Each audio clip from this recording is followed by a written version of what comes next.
So I'm borderline schizophrenic, but it's pretty chill. We've learned to get along. The demons back here, we make nice.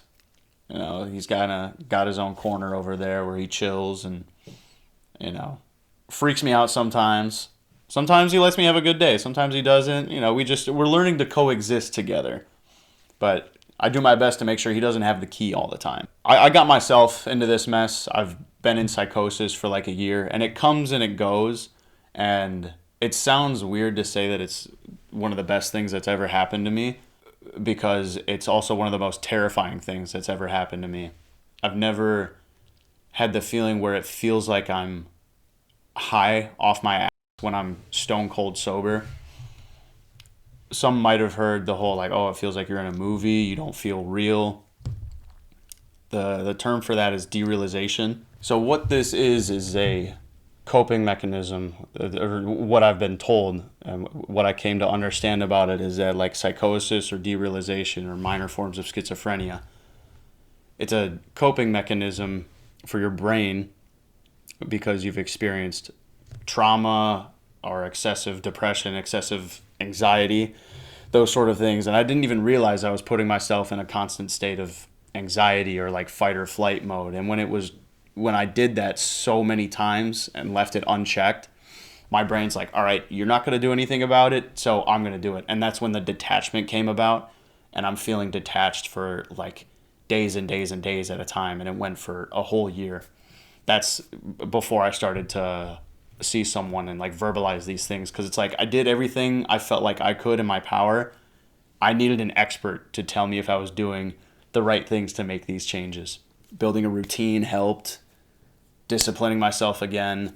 And it wasn't even making like huge changes. It was just getting back into the routine and making choices that I felt proud of. It sounds so corny, but for some reason it was helpful. Basically, if something feels off, it might be worth considering getting help. Nah, I'm playing. You don't have to get help right away, but I don't know. Kids are smart these days. Y'all can figure out what's going on pretty quick, and we have these tools to help us lock it down really quick. But if something feels off, check the vices and see if something's not being used in moderation, or see if there's something else that needs to be added to your life to adjust it. And that's my story about being in a dreamlike state for like a year straight. It was terrifying, but for the most part worked out of that. I don't get like the out of body sensations that I used to unless I wake and bake or smoke when I shouldn't or drink when I shouldn't, which is weird because like in some cases, like you would think, oh, if you're anxious, like, take a shot, have a couple drinks, it'll loosen you up. No, not when I'm feeling that way. It doesn't help. So I'm going to share how I got into this situation, and hopefully someone that relates won't fall into the same traps that I did. Maybe there's some signs that they can point out and recognize a similarity. But I've picked up like some good habits out of it, like such as meditating, reading more, just doing things to try to cure my brain, right? But I got here mainly from, I want to say, substance abuse and isolation. And it's no hate to my buddy that moved out with me to Utah. My buddy moved in with me, and he can handle his kush a lot better than I can. He could roll up a doink and face it no problems on some King James shit.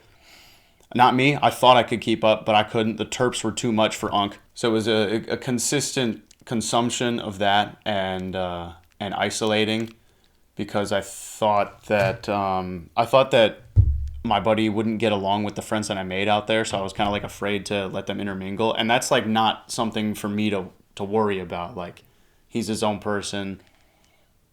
I gotta let things fall into place, but sometimes you'd like feel responsible if like you bring someone around that you worry they might not get along. And anyway, needless to say, it made me isolate myself a little too much, which is something I had already done years ago, going monk mode, trying to figure out my shit after a breakup.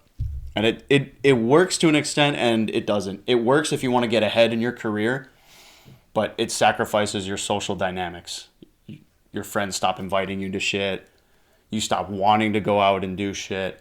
You stop wanting to do like anything social, and then you like forget how to be social. It's so weird. I've had to like relearn how to be myself, relearn how to like let my personality fly, which is a terrifying feeling. And I spent so much time trying to like remind myself. Anytime I would like get into good momentum, I would like sit there and pull out my phone. I'd be like at a party or like at a buddy's house, and if I'm feeling good, I'm like, oh, okay, like what was I thinking about today? What was I doing?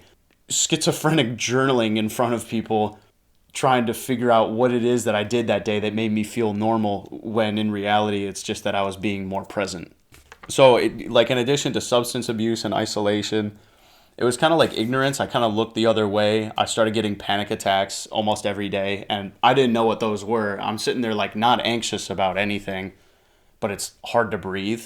Like my chest was in pain, kind of like getting a cramp in your ribs, right? From running. I'm not a runner, look. And I was ignoring all these signs. I didn't realize what it was. Like panic attacks, it sounds more dire than it really is. Like I'm not sitting there dying. It's like hard to breathe and it's hard to focus on things. That's when I realized that something was going on, having those like frequently. I had to call my mom up one day. I was like, is this what a panic attack is? She's like, oh my God, how long has this been happening? Like, you gotta set this shit straight, kid. So there were a lot of signs that I was just plain ignoring. Like, for example, there was one time when I recognized I was high more often than I was sober, which like, like everyone's got pens these days, so that's not really out of the ordinary. But what was out of the ordinary was that being sober felt more foreign than being high. And there was like a weekend where I didn't do it. I was like, maybe I should get back to this gear. And then buddy rolls up a nice oil dipped fatty for the kids to rip on the porch on a nice evening. It's like, yeah, how can I say no? Dare to say no.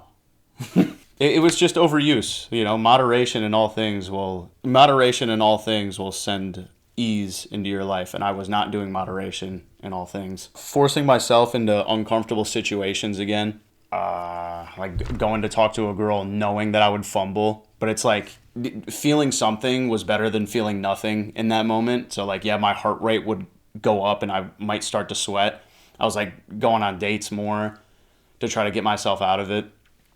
And I still wasn't sure. This was still when I was figuring out like what was going on, because one day I woke up and realized and I was sober and I had brain fog, and I was like, oh my God, like let me smoke. Like I got to get rid of this. And then I did. And then it seemed like it went away, but I was just high. And that was like my familiar state for a while. And I kept putting the Band-Aid over it because I didn't know what was going on.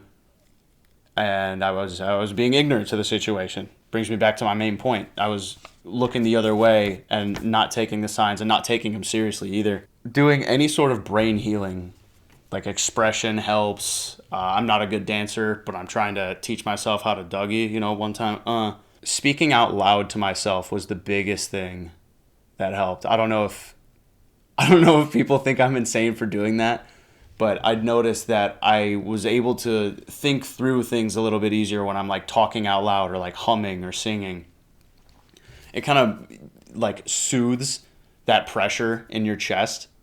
And in addition to that, you're hearing yourself, you're hearing your thoughts get verbalized. And then when you hear these thoughts get verbalized, you can kind of like work through them a little bit differently.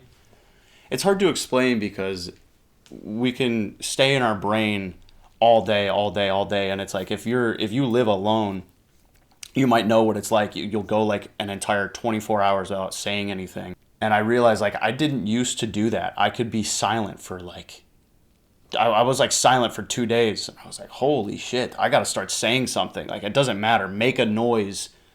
Start doing the nay-nay in the bathroom, anything.